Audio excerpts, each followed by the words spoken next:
नमस्कार, सूर्य समाचार के सभी दर्शकों का तहे दिल से स्वागत है।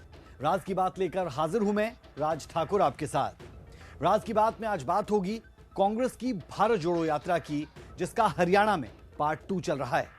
आपको राहुल गांधी के संबोधन की बड़ी बातें बताएंगे, फिर कांग्रेस के अन्य दिग्गजों ने क्या कुछ कहा, आपको वो भी सुनवाएंगे। आपको हरियाणा में भारत जोड़ो यात्रा का पूरा शेड्यूल सिलसिलेवार तरीके से समझाएंगे। आगे एक बार फिर दिखाएंगे हरियाणा में भारत जोड़ो के पहले चरण की कुछ झलकियां। फिर आपको दिलचस्प जानकारी भी देंगे कि देश के इतिहास में भारत जोड़ो से पहले कब कब इस तरह की राजनीतिक यात्राएं निकल चुकी है। हर गरीब व्यक्ति के बैंक अकाउंट में 72,000 रुपए साल के सीधा बैंक अकाउंट में। ये कोई आम यात्रा नहीं रह गई है, ये तो जन आंदोलन हो गया। आने वाला समय राहुल गांधी का है। राहुल गांधी देश के अगले प्रधानमंत्री होंगे।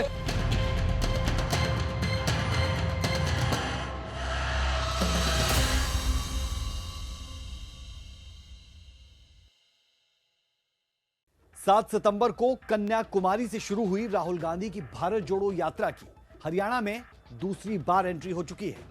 जो यात्रा सुबह 6 बजे से शुरू होनी थी, वो 2 घंटे देरी से शुरू हुई और सुबह से कड़ाके की ठंड के बावजूद जन सैलाब उमड़ना शुरू हुआ।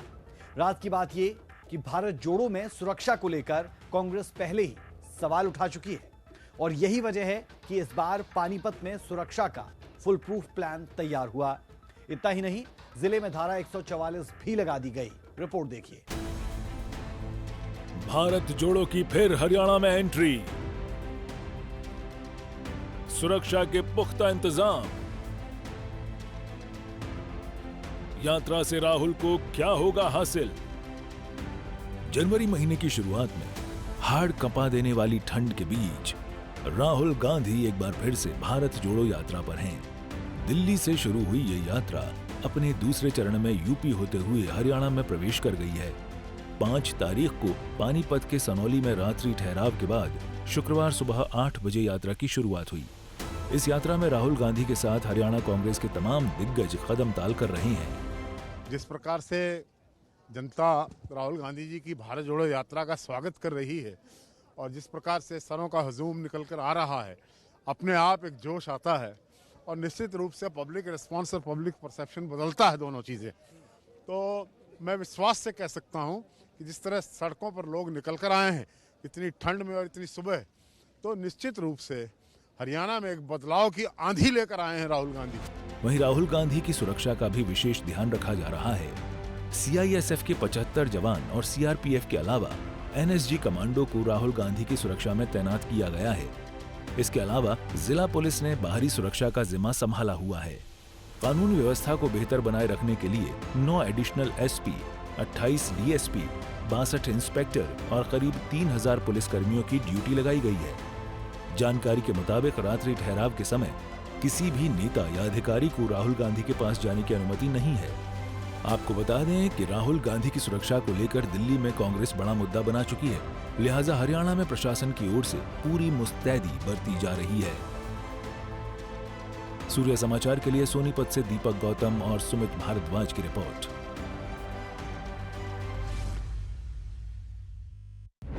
तो राहुल गांधी की भारत जोड़ो यात्रा इस समय हरियाणा में जोर शोर से चल रही है। पानीपत के हुडा ग्राउंड में राहुल गांधी ने एक विशाल रैली को संबोधित किया और केंद्र सरकार पर एक के बाद एक ताबड़तोड़ हमले बोले, चाहे वो महंगाई हो, बेरोजगारी हो या फिर कोई और मुद्दा। नोटबंदी से लेकर राहुल गांधी ने अपने भाषण में हर एक मुद्दे को छुआ। इतना ही नहीं, कांग्रेस की सरकार बनने पर गरीब मजदूरों के लिए बड़ा ऐलान कर मास्टर स्ट्रोक खेलने की भी कोशिश हुई। हरियाणा बेरोजगारी का चैंपियन है। आपने सबको पीछे छोड़ दिया बेरोजगारी में। हरियाणा में भारत जोड़ो यात्रा के दूसरे फेज में राहुल गांधी ने पानीपत के हुडा ग्राउंड में रैली की। राहुल गांधी को सुनने के लिए अलग अलग जिलों से भारी संख्या में पार्टी कार्यकर्ता पानीपत पहुंचे। इस दौरान राहुल गांधी ने गरीब मजदूरों के लिए बड़ा ऐलान करते हुए कहा कि कांग्रेस की सरकार आने पर न्याय योजना लागू करेंगे, जिसके तहत गरीब मजदूरों के खाते में हर साल 72,000 रुपए की आर्थिक सहायता दी जाएगी। न्याय योजना का नाम सुना आपने? 2019 में हम एक योजना लाना चाहते थे, न्याय योजना। हर गरीब व्यक्ति के बैंक अकाउंट में 72,000 रुपए साल के सीधा बैंक अकाउंट में, गरीब मजदूरों के बैंक अकाउंट में, गरीब किसानों के बैंक अकाउंट में, सबके बैंक अकाउंट में। तो अगर हमारी सरकार आएगी तो हम ये योजना लाएंगे। राहुल गांधी ने जीएसटी और नोटबंदी को लेकर मोदी सरकार पर जमकर निशाना साधा। ये जो आपका शहर है, स्मॉल और मीडियम इंडस्ट्री का सेंटर था। यहां पे हजारों छोटे बिजनेस चलते थे, लाखों लोगों को रोजगार मिलता था। और फिर नरेंद्र मोदी जी ने नोटबंदी की, गलत जीएसटी लागू की। ये दो पॉलिसियां नहीं थी तो स्मॉल और मीडियम बिजनेस वालों को खत्म करने के हथियार। स्मॉल और मीडियम बिजनेस जो चलाते थे, इन दो हथियारों ने उनकी रीढ़ की हड्डी तोड़ दी, उनको खत्म कर दिया। और आज 21वीं सदी में हरियाणा बेरोजगारी का चैंपियन है। आपने सबको पीछे छोड़ दिया बेरोजगारी में। इतना ही नहीं, कांग्रेस नेता राहुल गांधी ने अग्निवीर योजना को लेकर भी केंद्र सरकार पर हमला बोला और सरकार पर युवाओं को देश सेवा से रोकने का आरोप भी लगाया। अग्निवीर योजना क्या कहती है? उन्हीं 70,000, उन्हीं लाखों युवाओं से कहती भैया 80,000 तो नहीं लेंगे, 40,000 लेंगे। और वो जो 15 साल की बात थी, वो जो सर्विस की बात थी, उसे भूल जाओ। 4 साल बाद, पहले 80,000 लिए जाते थे, 4 साल बाद हम 75% को वापस भेज देंगे, निकाल देंगे। बस 25% हम रखेंगे, 25% को हम रखेंगे, बाकी को हम छोड़ देंगे। आप लोग जाइए।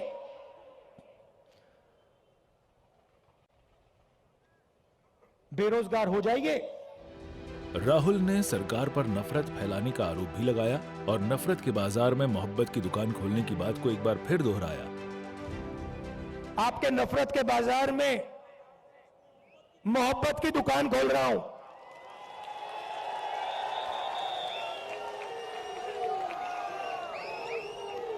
नफरत के बाजार में मोहब्बत की दुकान सिर्फ मैं नहीं खोल रहा हूं, करोड़ों हिंदुस्तानी खोल रहे हैं। आप लोग खोल रहे हो। ये देखो, मैं टी शर्ट पहना हूं, ये तो शर्ट भी नहीं पहने।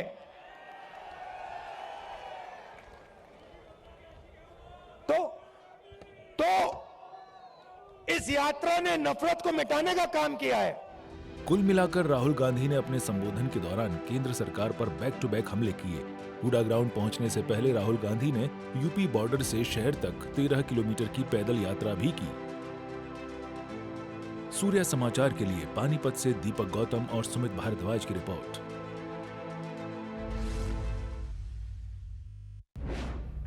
तो सुना आपने राहुल गांधी को, जिन्होंने तमाम मुद्दों को लेकर सरकार को घेरने की कोशिश की। राहुल के संबोधन से पहले कांग्रेस के अन्य दिग्गजों ने भी जनसभा को संबोधित किया। कांग्रेस के राष्ट्रीय अध्यक्ष मल्लिकार्जुन खड़गे ने भी जहां महंगाई को लेकर निशाना साधा, तो वहीं भूपेंद्र सिंह हुड्डा ने राहुल गांधी की यात्रा को जन आंदोलन बता डाला। कांग्रेस प्रदेश अध्यक्ष उदय भान ने कहा कि यात्रा को जो कामयाबी मिल रही है, उससे यह साफ होता है कि राहुल गांधी अगले प्रधानमंत्री होंगे। ये कोई आम यात्रा नहीं रह गई है, ये तो जन आंदोलन हो गया है, जन आंदोलन बन गया है। आने वाला समय कांग्रेस पार्टी का है, आने वाला समय राहुल गांधी का है। राहुल गांधी देश के अगले प्रधानमंत्री होंगे। हरियाणा में भारत जोड़ो पार्ट 2 के दौरान राहुल गांधी जमकर गरजे। राहुल के अलावा नेता प्रतिपक्ष भूपेंद्र सिंह हुड्डा, राष्ट्रीय अध्यक्ष मल्लिकार्जुन खड़गे, प्रदेश अध्यक्ष उदय भान ने भी संबोधित किया। सबसे पहले कांग्रेस अध्यक्ष मल्लिकार्जुन खड़गे ने केंद्र सरकार पर महंगाई को लेकर निशाना साधा और दो टूक कहा कि राहुल गांधी की लड़ाई इसी महंगाई के साथ है। ये सब जो कुछ हो रहा है ये किसके लिए हो रहा है कि जनता को जो पीड़ा हो गई है और जनता का जो पीड़ा है उसको दूर करने के लिए। महंगाई इतनी ऊपर चले गई है कि उसको सरकार नीचे लाने की कोशिश ही नहीं कर रही, क्योंकि उनको फिक्र नहीं है। वो हमेशा बड़े लोगों के साथ रहते हैं और उनको इस जो कीमतें इतने ऊपर चले गए, जो हमारे आवश्यक वस्तु के कीमतें इतने ऊपर, गरीब आदमी कोई उसको छू नहीं लेता या उनके सारी चीजों को अपनी पूर्ति नहीं करता।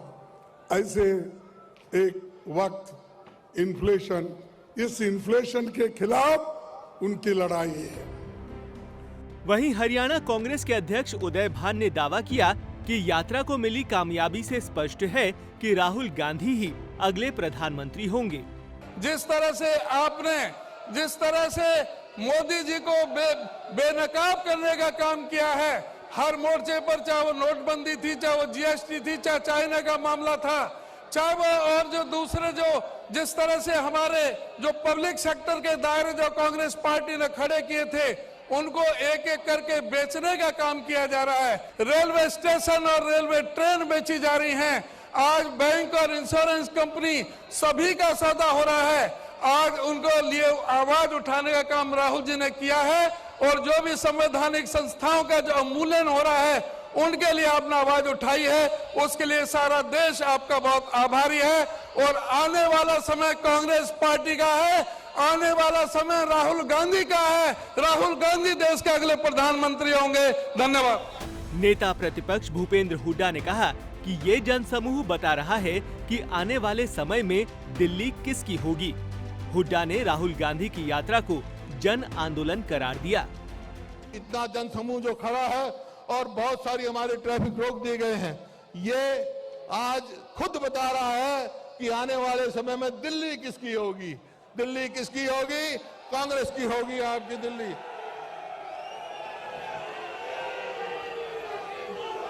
राहुल जी, आप इतनी दूर से चल के आए हैं, ये कोई आम यात्रा नहीं रह गई है, ये तो जन आंदोलन हो गया है, जन आंदोलन बन गया है और देशभक्ति का आंदोलन बन गया है। मैं आज आपके आने पर स्वागत भी करता हूं और ये आज जो हरियाणा की जनता खड़ी है इसकी तरफ से आश्वासन दिलाता हूं, जहां आप जाएंगे ये आपके साथ जाएंगे। वहीं राहुल गांधी का पानीपत में होने वाला रात्रि ठहराव कैंसिल हो गया है।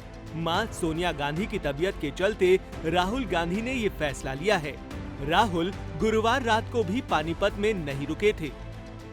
कांग्रेस की भारत जोड़ो यात्रा का दूसरा चरण आज पानीपत से शुरू हुआ, जहां पानीपत के लोगों ने यात्रा का जमकर स्वागत किया। यात्रा के बाद यहां पर एक जनसभा रखी गई थी जिसमें कांग्रेस के राष्ट्रीय अध्यक्ष मल्लिकार्जुन खड़गे समेत तमाम कांग्रेसी लीडर शामिल हुए। इस दौरान राहुल गांधी केंद्र सरकार पर जमकर हमलावर नजर आए। उन्होंने कई मुद्दों पर सरकार को घेरा। उन्होंने साफ तौर पर कहा कि उनकी सरकार आने पर न्याय योजना को लागू किया जाएगा, जिससे हर गरीब के खाते में साल में 72,000 रुपए पहुंचेंगे। ये यात्रा अगले 5 दिन हरियाणा में रहने वाली है, जिसके बाद पंजाब में ये यात्रा प्रवेश कर जाएगी। कैमरामैन लक्ष्य के साथ दीपक गौतम, सूर्य समाचार। राहुल गांधी की भारत जोड़ो यात्रा का दूसरा चरण जारी है। उत्तर प्रदेश में अपनी यात्रा पूरी कर हरियाणा में यात्रा प्रवेश कर चुकी है। पहले चरण की यात्रा के दौरान जुटी भीड़ से गदगद कांग्रेस इस बार जोश से लबरेज है। हरियाणा में आने वाले दिनों में भारत जोड़ो यात्रा का क्या पूरा शेड्यूल है, जानने के लिए हमारी ये रिपोर्ट देखें।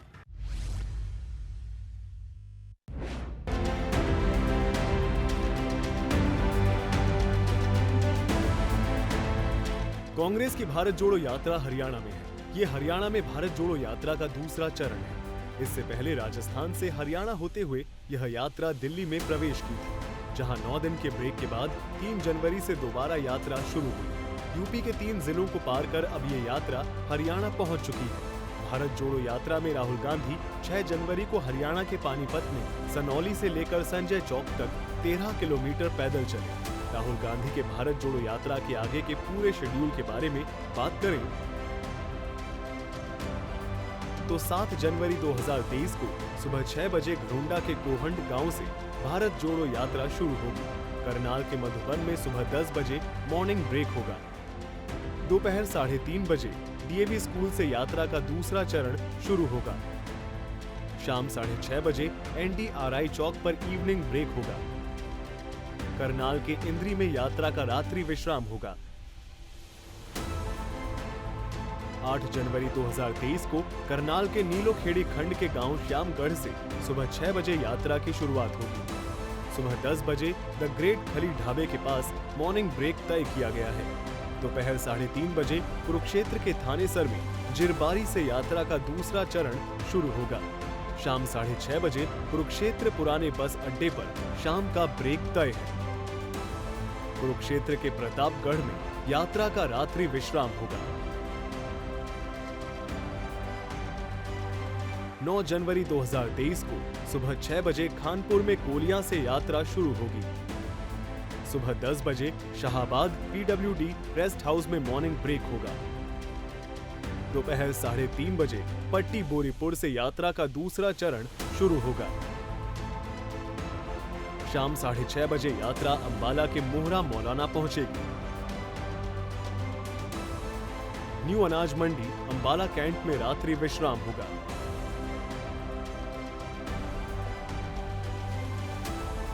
10 जनवरी 2023 को सुबह 6 बजे अंबाला कैंट शाहपुर से भारत जोड़ो यात्रा शुरू होगी। सुबह 10 बजे अंबाला के फिलाडेल्फिया अस्पताल के पास ब्रेक होगा। दोपहर 3:30 बजे दोबारा यात्रा शुरू होगी। हरियाणा पंजाब बॉर्डर के पास यात्रा रुकेगी।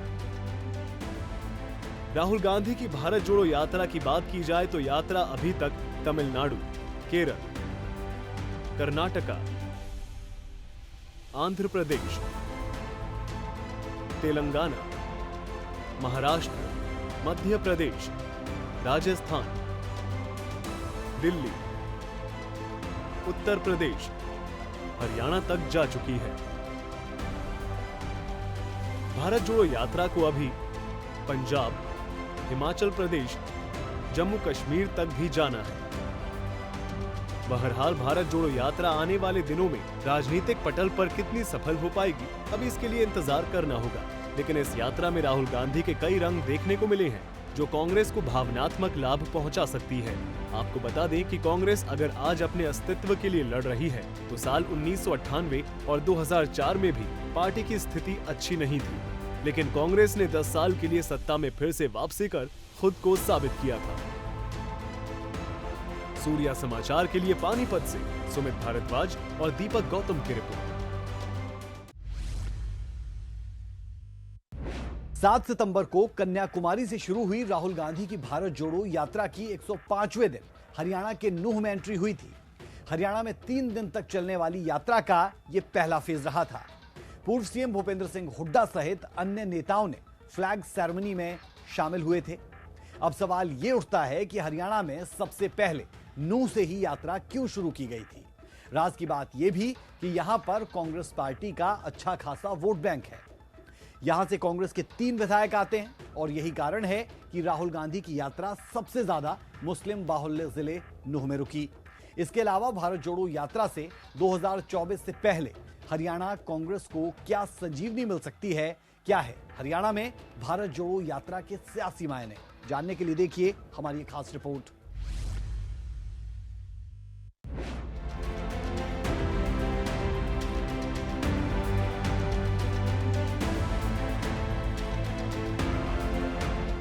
हरियाणा में भारत जोड़ो यात्रा का फेज 2 जारी है।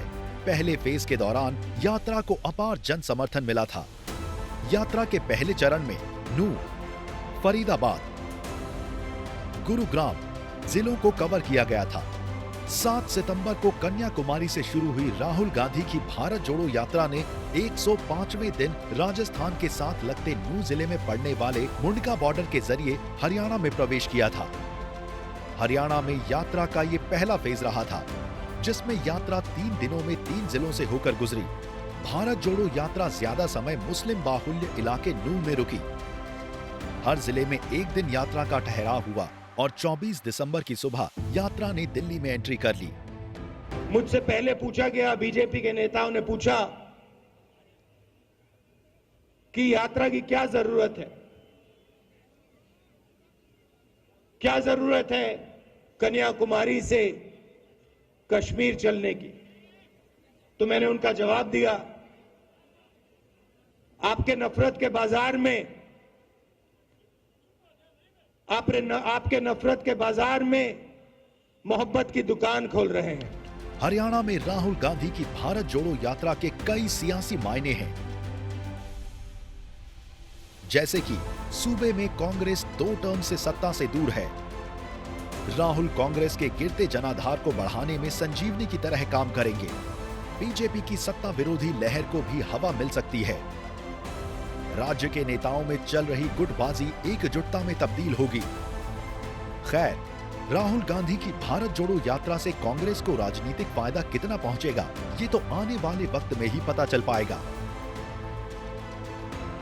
सूर्या समाचार के लिए अनिल मोहनिया, नीरज अंबावता और दीपक गौतम की रिपोर्ट। राहुल गांधी की भारत जोड़ो यात्रा देश के तमाम राज्यों से होते हुए एक बार फिर अब हरियाणा में है और अगले 3 दिनों तक हरियाणा में ही रहेगी। राज की बात यह कि अगर इतिहास के पन्नों को पलटेंगे तो इससे पहले भी इस तरह की कई राजनीतिक यात्राएं हुई है और उसका फायदा सियासतदानों को मिला भी है, क्योंकि ऐसी यात्राओं में नेताओं का जनता से सीधा संवाद होता है और वो ज्यादा से ज्यादा इलाकों में अपनी पहुंच बना पाते हैं।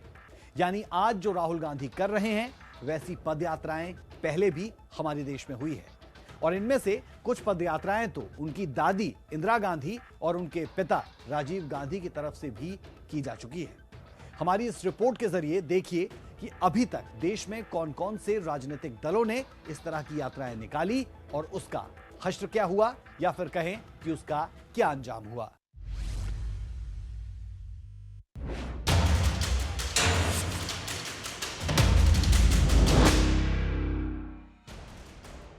राहुल गांधी की भारत जोड़ो यात्रा और इस तरह की वो तमाम राजनीतिक यात्राएं जो आजाद भारत के इतिहास में अभी तक हुई है, उसे जानने और समझने से पहले हमें महात्मा गांधी को नहीं भूलना चाहिए, जिन्होंने हमें गुलामी से आजादी दिलाने के लिए इस तरह की कई यात्राएं की थी। फिर समय बदला, देश आजाद हुआ और लोकतंत्र स्थापित होने के बाद कई राजनीतिक दलों ने इसे अपना हथियार बना लिया, जिसका समय समय पर पार्टियों को लाभ भी मिलता रहा है। कन्याकुमारी से शुरू हुई भारत जोड़ो यात्रा देश के कई राज्यों से होते हुए हरियाणा में है, जहां इस यात्रा को भारी जन समर्थन देखने को मिल रहा है। हालांकि आने वाले दिनों में इस यात्रा का कितना प्रभाव रहेगा, ये देखने वाली बात होगी। लेकिन अगर इस तरह की यात्रा और उससे जुड़े इतिहास को टटोलेंगे तो पता चलेगा कि ऐसी यात्रा का राजनीतिक लाभ मिलता है। शुरुआत साल 1983 से करते हैं, जब समाजवादी नेता चंद्रशेखर ने तत्कालीन प्रधानमंत्री इंदिरा गांधी के खिलाफ 4200 किलोमीटर की भारत यात्रा की थी। कन्याकुमारी से दिल्ली तक 4 महीने की पदयात्रा के बाद चंद्रशेखर राष्ट्रीय राजनीति के केंद्र में आ गए। देश के आवाम का चंद्रशेखर पर भरोसा बढ़ा। साल 2003 में जब आंध्र प्रदेश विभाजित नहीं हुआ था, राज्य में तेलुगु देशम पार्टी यानी टीडीपी 3 दशक से सत्ता पर काबिज थी। ऐसे में प्रदेश कांग्रेस के नेता वाईएस चंद्रशेखर रेड्डी ने 2 महीने के लिए प्रजा प्रस्थानम पद यात्रा निकाली। सभी जिलों में जाकर लोगों से जनसंपर्क किया। भीषण गर्मी में भी आम लोगों का इस यात्रा को समर्थन मिला और फिर 1 साल बाद साल 2004 में कांग्रेस की सत्ता में वापसी हुई। वाईएस चंद्रशेखर रेड्डी सीएम की कुर्सी पर बैठे।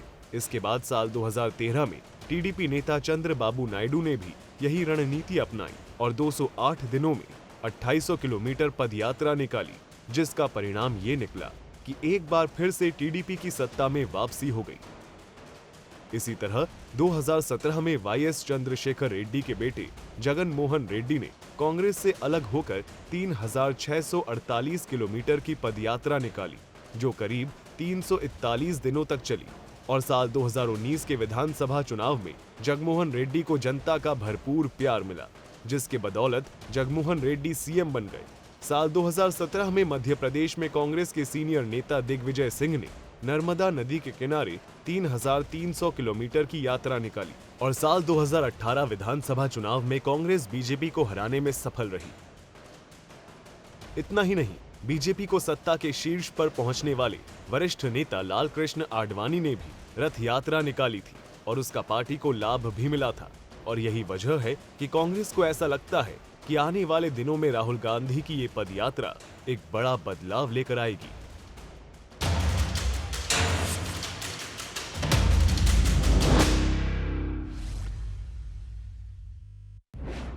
राज की बात यह कि राजनीतिक यात्राएं अक्सर वो पार्टियां और नेता निकालते हैं जो सत्ता से बाहर होते हैं और वो इन यात्राओं के जरिए वोटों की रेलगाड़ी में सवार होना चाहते हैं। राज की बात में आज के लिए इतना ही। कल फिर मिलेंगे एक और खबर के साथ, जिसके हर पहलू की बारीकियों तक जाकर आपके सामने रखेंगे राज की बात। इजाजत दें, नमस्कार।